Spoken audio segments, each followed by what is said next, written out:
pagbisita ng ating mahal na Pangulong Ferdinand R. Marcos Jr. dito sa probinsya ng Northern Samar, mariin ang kanyang deklarasyon na tuluyan ng wakasan ang insurhensiya sa nasabing rehiyon. Bilang tugon sa panawagan ng ating mahal na Pangulo, ang Philippine National Police ay magtatalaga ng mga pulis sa barangay sa bawat priority barangays na nakatala sa National Task Force ELCAC upang ipatupad ang apat na misyon.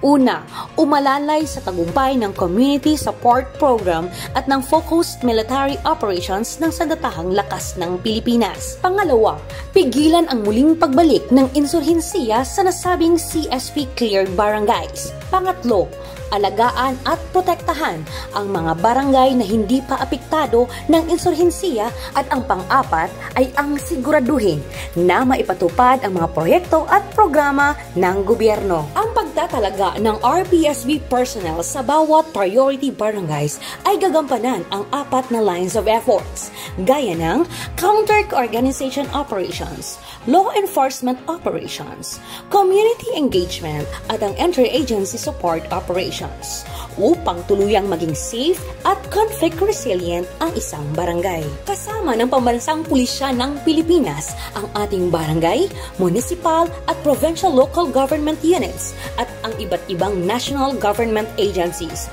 upang ihatid ang iba't ibang essential government services at ang prinsipyo ng good governance. Ang isang subok na programa sa ibang rehiyon katulad ng Region 11, inaasahan na ang nasabing Revitalize Police sa Barangay Program, ito ay magiging katuwang upang tuluyan ng wakasan ang problema sa insurhensiya at maging malaya at mamuhay ng tahimik ang bawat mamamayan.